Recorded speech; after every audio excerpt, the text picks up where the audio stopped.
ঘোষণা দিয়েছে। কয় প্রকার? মা বোন যারা এসেছেন খুব ভালো করে শুনবেন, মোবাইল থাকলে সেভ করে নিন। এই 6 প্রকারের ভেতরে যদি আপনি এক প্রকারেও পড়ে যান, আপনার নামাজ, রোজা, বোরকা পরা সব মাঠে মারা যাবে, আপনি জাহান্নামী।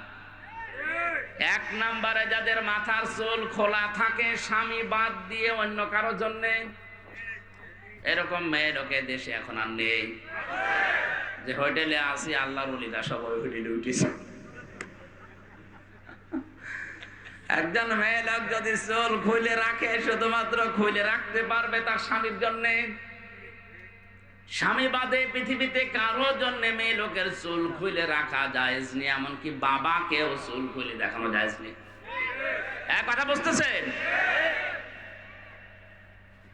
একজন মেয়ে লোকের চুল যত তার স্বামী দেখবে, তার চোখের পাওয়ার বাড়বে, তত সওয়াব বেশি পাবে ওই মেয়েটা। এমনকি আল্লাহর নবী জানিয়েছেন, কোন স্বামী যদি স্ত্রীর মাথায় হাত বুলিয়ে দেয়, এই যতগুলো চুল পড়বে কতগুলো সওয়াব হবে। আর অন্য যত মানুষ এই চুল দেখবে, এ অতগুলো সাপ আল্লাহ বানিয়ে কবরে পাঠাবে। চুল ওরা দেখায় স্বামীকে না, পরপুরুষকে বেশি। এই জন্য যেই মহিলার মাথার চুল খোলা থাকবে স্বামী বাদ দিয়ে অন্য কারো জন্যে, সে জাহান্নামী। 2 নম্বরে স্বামীকে যেই মহিলা সম্মান করে না। 3 নম্বরে স্বামীকে বাদ দিয়ে দেবর, ননদ বা অন্য কারো সাথে যারা হাসি তামাশায় লিপ্ত থাকে বেশি সময়, স্বামীর কাছে আসলে মুখ গোমরা হয়ে থাকে। আর যদি দেবর পায়, স্বামী গিয়েছে ঘাস কাটতে, বাগে ধরে খাক, আমার দেওরা বেশি থাক। একটা কবিতা এরকম পড়েছিলাম কোথায় যেন, তো স্বামী ঘাস কাটতে গেছে মাঠে, ওরে বাগে ধরে খেয়ে ফেলুক, আমার দেওরা বেশি থাক।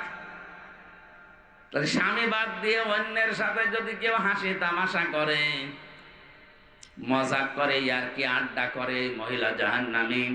4 নম্বরে যে মহিলা অপবিত্রতা থেকে পবিত্রতার খবর রাখে না, শরীর খারাপ হয়েছে কবে যে পবিত্র হবে ওর খেয়ালই নেই, স্বামীর যে হক আছে ওর মনেও নেই।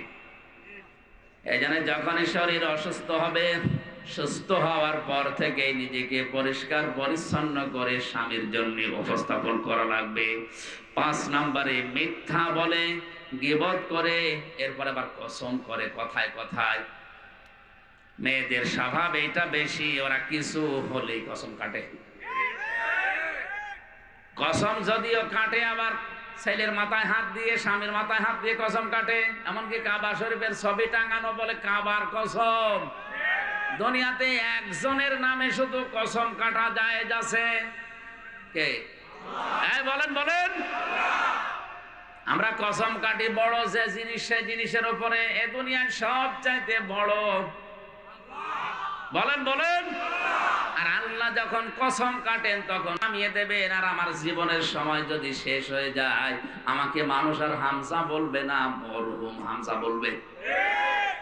এজন্য মানুষের জীবন সংক্রান্ত কথাগুলো বলতে গিয়ে আল্লাহ জানিয়েছেন, ওয়ালা আসরি ইন্নাল ইনসানা লাফি খুসর। সময়ের কসম, জীবনের কসম, হায়াতের কসম, ইতিহাসের কসম। যেহেতু মানুষের হায়াত আছে, মানুষ আছে, জীবন আছে, মানুষ আছে, এগুলো না থাকলে মানুষের আর দাম থাকে না।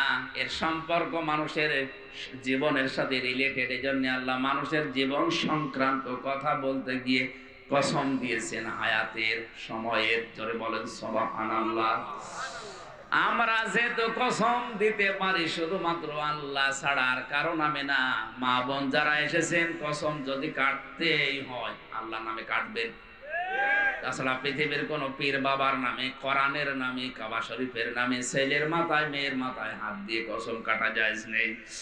6 নম্বরে যারা অন্যের সুখ দেখে জ্বলে, যারা অন্যের সুখ দেখে জ্বলে এবং কিছু দান করলেও যারা খোঁটা দেয়, এই 6 প্রকার নারীর কথা মুসলিম শরীফে নবীজি জানিয়েছেন।